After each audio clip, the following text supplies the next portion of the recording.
Hello students, today we will start a very important theorem that is the Great Picard theorem.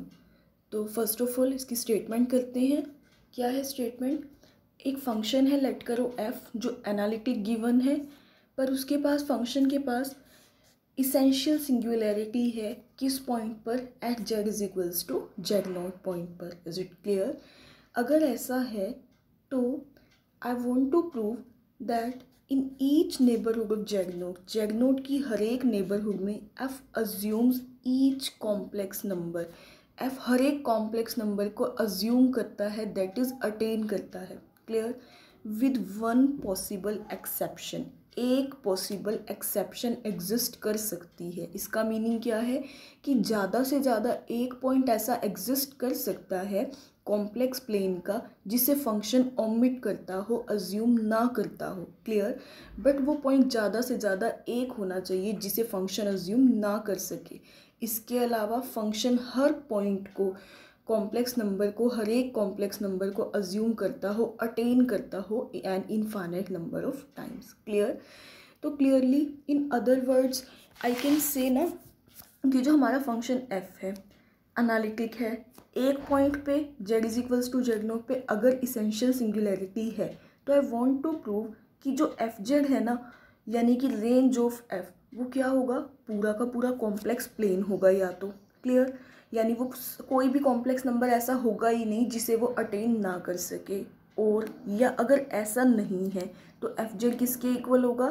पूरा complex plane minus एक singleton point. उसने लिखा था with one possible exception. ज़्यादा से ज़्यादा एक एक्सेप्शन एग्जिस्ट कर सकती है, मतलब ज़्यादा से ज़्यादा एक ऐसा पॉइंट हो सकता है जिसको हमारा फंक्शन अटेन ना करे, ओमिट कर दे. क्लियर? तो I want to prove in this theorem कि फंक्शन एफ जो है वो क्या करेगा, पूरे के पूरे कॉम्प्लेक्स प्लेन में हर पॉइंट को अटेन करेगा. उसकी रेंज सेट में हर एक कॉम्प्लेक्स नंबर आएगा और अगर एक्सेप्शन एग्जिस्ट करेगी तो ज़्यादा से ज़्यादा एक पॉइंट ऐसा हो सकता है जिसे फंक्शन क्या करता हो, अटेन ना करता हो. Is it clear? तो that was the statement of the theorem. Now let's move to the proof. पर प्रूफ पे जाने से पहले let me tell you a thing कि हम प्रूफ को करेंगे किस चीज़ को बेस बना के. देखो, मुझे ये प्रूव करना है कि जो फंक्शन है ना उसका रेंज सेट पूरा का पूरा सी होना चाहिए या ज़्यादा से ज़्यादा सी में से एक पॉइंट ना आए. क्लियर? अब मैं क्या ले लूँगी प्रूव करने के लिए? मैं एक सेट कंस्ट्रक्ट करूँगी. सेट कैसा? ऐसा सेट. ये सेट किसको रिप्रेजेंट करेगा? जहाँ जेड कहाँ से आएंगे? एक बॉल से आएंगे जिसका सेंटर लूँगी मैं 0 और रेडियस क्या लूँगी? r. क्लियर? तो ये चीज़ ये किस सेट को रिप्रेजेंट कर रही है? इमेज ऑफ एफ को रिप्रेजेंट कर रही है. इमेज ऑफ एफ कब? जब हमारा डोमेन सेट क्या है? ये बॉल जिसका सेंटर है 0 और रेडियस क्या है? r. क्लियर? तो मुझे यही तो प्रूव करना है कि ये इमेज सेट पूरा का पूरा या तो कॉम्प्लेक्स प्लेन होना चाहिए, यही वाला सेट, या फिर कॉम्प्लेक्स माइनस सिंगलटन ए होना चाहिए. Clear? I want to prove this कि ये सेट या तो पूरा का पूरा सी है, मतलब इसमें इसका जो इस सेट का मीनिंग क्या आएगा? पूरा का पूरा या तो कॉम्प्लेक्स प्लेन या complex plane minus any singleton element A. Clear? पर मैं क्या लेकर चलूँगी कि ये जो सेट है ना, ये दो पॉइंट्स ऐसे होंगे जो इसमें नहीं आ रहे होंगे. अब अगर दो पॉइंट इसमें नहीं आ रहे, इसका मतलब f दो वैल्यूज़ को अटेन नहीं कर रहा. मान लो z1 और z2 दो पॉइंट्स हैं जो इस सेट में नहीं है. इसका मतलब f z1 को भी अटेन नहीं कर रहा और f z2 को भी अटेन नहीं कर रहा. दैट मीन्स मैंने क्या अज्यूम कर लिया कि फंक्शन जो है ना वो दो पॉइंट्स को ओमिट कर रहा है अपने रेंज सेट में. f z1 और f z2 इनकी कोई वैल्यूज़ नहीं आएंगी दो पॉइंट्स के कोरस्पॉन्डिंग. क्लियर? तो मैं लास्ट में क्या प्रूव कर दूंगी कि ये तो क्या है, हमारे पास कॉन्ट्राडिक्शन है. तो with the help of the contradiction I will prove this theorem. Okay, clear? So let's start the proof. Proof start करते हैं. देखो क्या लिखा? Without loss of generality we may suppose that F has an essential singularity at Z is equals to 0. Clear? Essential singularity किस point पे given है हमें? At Z is equals to Z naught पे. अब कैलकुलेशन को simple करने के लिए जस्ट क्या किया? जेड नोट को क्या अज्यूम कर लिया?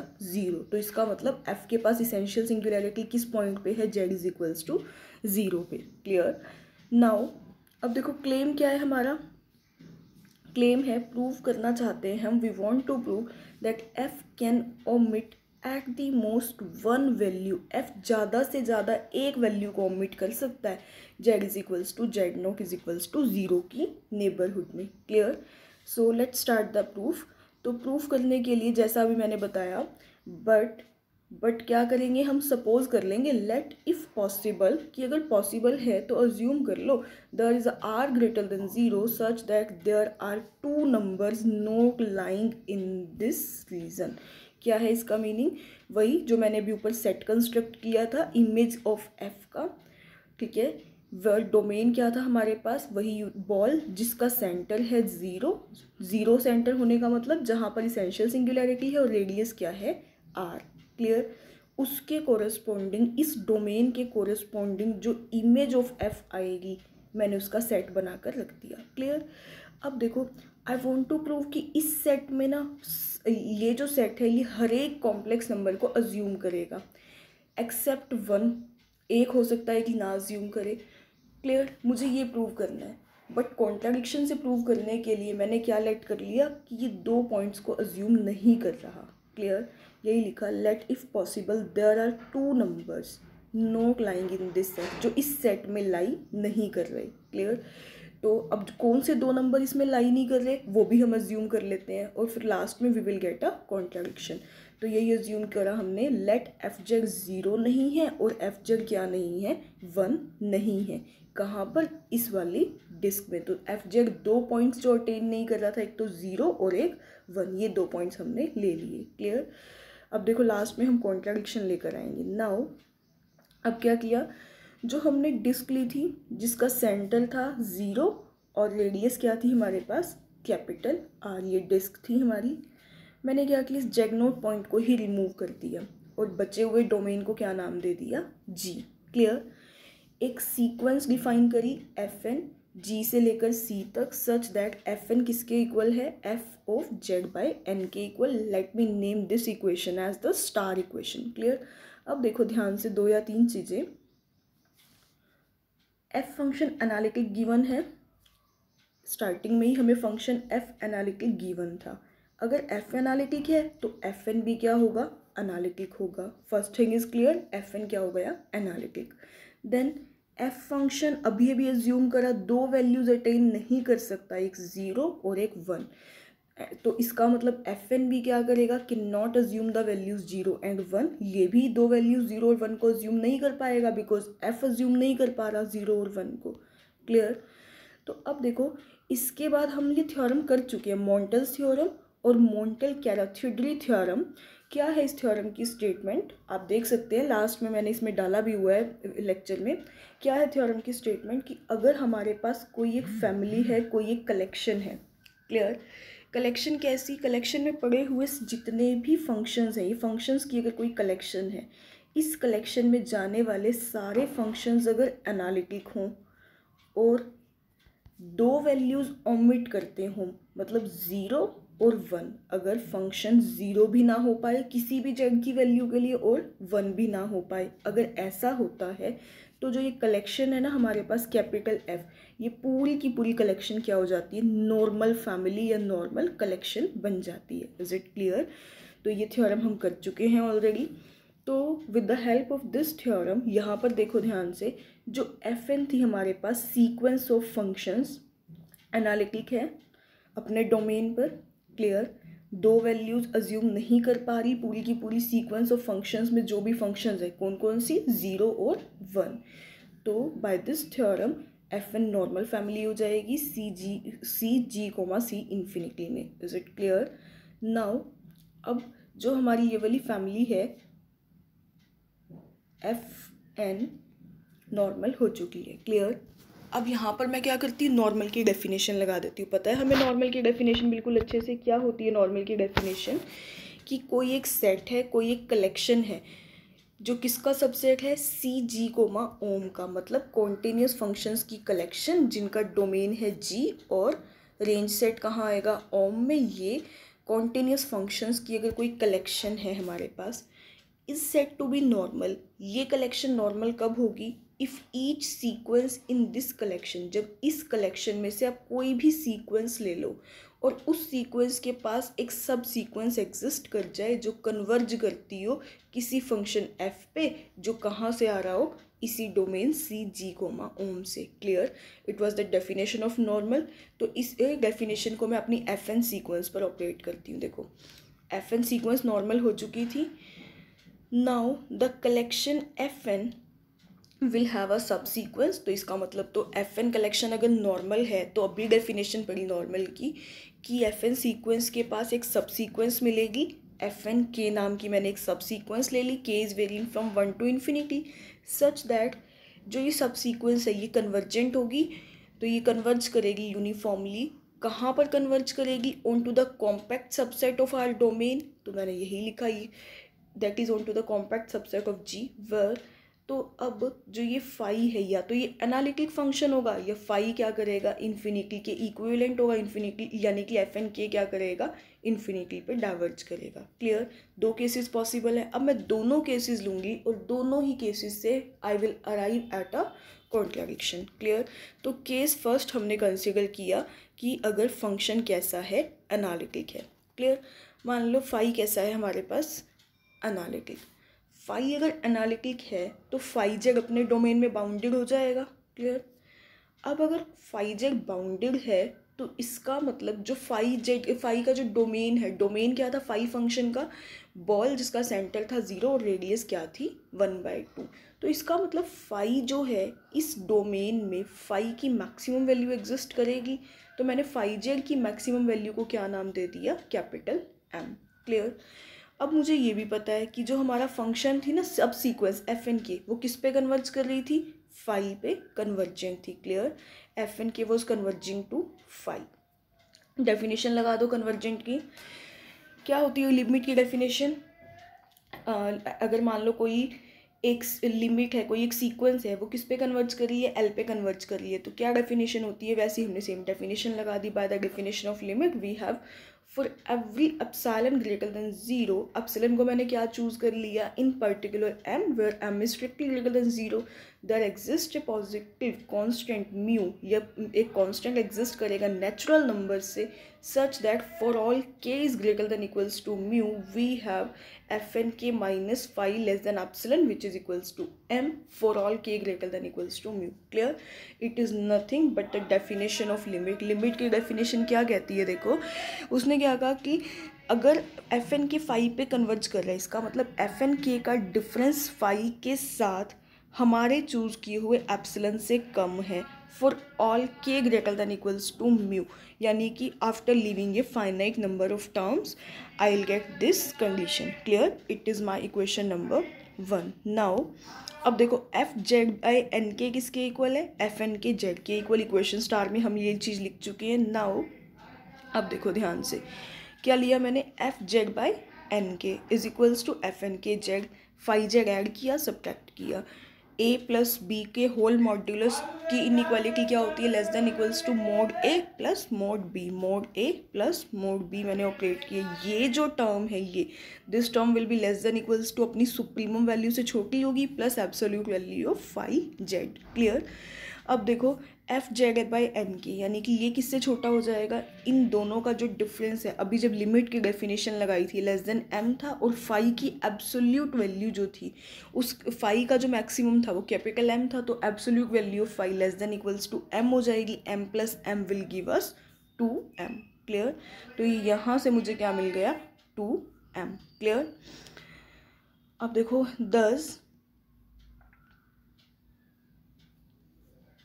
यहाँ से क्या मिला, F Z by N K less than की absolute value less than equals to 2m for sufficiently large N K और for this domain. Clear? Now अब देखो अगर F Z by N K less than equals to 2m है तो इसका मतलब F Z less than equals to 2m होगा for sufficiently large N K and mod Z is equals to R by 2n के। अगर F Z by N K less than equals to 2m है और domain ये है तो obvious सी बात है, रिप्लेस कर दो जेड बाई एन के को जेड से, तो मुझे डोमेन ये मिल जाएगी कोरस्पॉन्डिंगली, यानी कि एफ जेड क्या है, बाउंडेड हो गया बाय 2m। क्लियर? अब देखो ध्यान से, तो इसका मतलब I can apply the maximum modulus principle. By maximum modulus principle यहाँ से मुझे क्या मिला, एफ कैसा फंक्शन हो गया, यूनिफॉर्मली बाउंडेड हो गया। किस डिस्क पे, उस डिस्क पे जिसका सेंटर क्या था, जीरो। डिस्क का सेंटर जीरो है ना, यहाँ पर देखो mod Z minus zero. Clear. Hence क्या वैल्यू मिल गई यहाँ से, जो फंक्शन है ना एफ, वो बाउंडेड हो गया बाय 2m। यही चीज़ हमने प्रूव की, जो फंक्शन है ये क्या आ गया, less than equals to 2m, that is our function is bounded by 2m on a deleted neighbourhood of zero. Zero की डिलीटेड नेबरहुड पे it implies that Z is equals to zero must be a removable singularity. देखो ये क्या result होता है, removable singularity कैसे बनी, अगर कोई फंक्शन एनालिटिक होता है, मान लो एक फंक्शन, ये है डोमेन डी, फंक्शन एफ पूरे डोमेन में एनालिटिक है, एक point Z is equals to Z naught को छोड़कर। Clear. Z is equals to Z naught पे अगर क्या है, सिंगुलैरिटी है। और अगर फंक्शन बाउंडेड हो जाए पूरे के पूरे डोमेन डी में, फंक्शन कैसा हो जाए अगर बाउंडेड, तो जो ये पॉइंट है ना Z is equals to Z naught, ये कैसा पॉइंट हो जाती है हमारे पास, रिमूवेबल सिंगुलैरिटी हो जाती है। क्लियर। तो let me again repeat the result. क्या है result, let D be any domain, Z not एक पॉइंट है डोमेन डी का, अगर फंक्शन एनालिटिक है पूरे डोमेन डी में except the point Z not, where Z not क्या है, एफ जेड की सिंगुलैरिटी। अगर फंक्शन बाउंडेड है पूरे डोमेन डी पर, देन जेड नोट कौन सी सिंगुलैरिटी बन जाती है, रिमूवेबल सिंगुलैरिटी। क्लियर। तो देखो इसका मतलब तो जो Z is equals to zero है वो तो कैसी सिंगुलैरिटी हो गई हमारे पास, रिमूवेबल सिंगुलैरिटी। पर बिल्कुल स्टार्टिंग में हमें गिवन क्या था, Z is equals to zero कौन सी सिंगुलैरिटी है, इसेंशियल सिंगुलैरिटी। सो ये तो कॉन्ट्राडिक्शन आ गई। किस पे कॉन्ट्राडिक्शन आ गई, जो हमने अज्यूम किया था ना एफ एन के फाई पे कन्वर्ज कर रही थी, जिस पे कन्वर्ज कर रही थी वो फंक्शन एनालिटिक था फाई, तो इसका मतलब तो फाई एनालिटिक नहीं हो सकता। क्लियर। अब फाई एनालिटिक नहीं है तो ऑब्वियस सी बात है फाई इन्फिनिटी के इक्विवेलेंट हो जाएगा। क्लियर। तो अब हम अपना सेकंड केस कंसीडर करते हैं और यहाँ से भी हम एक कॉन्ट्राडिक्शन पे पहुँच जाएंगे। देखो फाई मान लो क्या है, इन्फिनिटी के इक्विवेलेंट है, तो अगर ऐसा है then F must have a pole at zero. Clear. देखो क्यों होगा पोल ज़ीरो पे, देखो फाई इन्फिनिटी के इक्विवेलेंट है, इसका मीनिंग क्या है, फंक्शन के पास पोल आ गया ज़ीरो पे। अगर मान लो कोई एक फंक्शन एफ जेड, उसके पास पोल होता है Z is equals to zero पे, तो इसका मीनिंग क्या है, लिमिट लगाने पर where Z is tending to zero we will get infinite as limit, मुझे इन्फिनिटी मिलेगी एज लिमिट। क्लियर। अब फाई अगर इन्फिनिटी के इक्विवेलेंट है, इसका मतलब लिमिट लगाने के बाद Z is tending to zero, मुझे क्या मिल रहा होगा, लिमिट लगाने के बाद इनफाइनाइट लिमिट मिल रही होगी। तो क्लियर है ना, यहाँ से तो फंक्शन के पास क्या हो गया, पोल हो गया। बट एट ज़ीरो पॉइंट पे फंक्शन के पास तो इसेंशियल सिंगुलैरिटी थी, पोल तो था ही नहीं। Clear. Hence our supposition is wrong. क्यों, क्योंकि यहाँ से भी कॉन्ट्रडिक्शन मिल गई। तो सपोजिशन कौन सी रॉन्ग हो गई, वो बिल्कुल बिगिनिंग वाली जो हमने सपोज किया था कि जो फंक्शन है ना एफ जेड, वो दो वैल्यूज़ हम लेकर चले थे, एक ज़ीरो और एक वन की, फंक्शन इन दोनों वैल्यूज़ को अज्यूम नहीं कर रहा। क्लियर। तो it was so it was wrong supposition, hence we arrive at a contradiction। तो मैं क्या बोल सकती हूँ, that is there is at the most, ज़्यादा से ज़्यादा वन कॉम्प्लेक्स नंबर ऐसा हो सकता है that is not assumed by F, जो एफ अज्यूम ना करे, अदरवाइज एफ पूरे के पूरे कॉम्प्लेक्स प्लेन को ही अज्यूम करेगा। दैट इज़ जो एफ जेड है ना, या तो वो पूरा का पूरा सी बनेगा या फिर पूरे के पूरे सी में से सिर्फ एक पॉइंट मैक्सिमम क्या होगा, रिमूव होगा। Clear. So it was the proof of Great Picard theorem।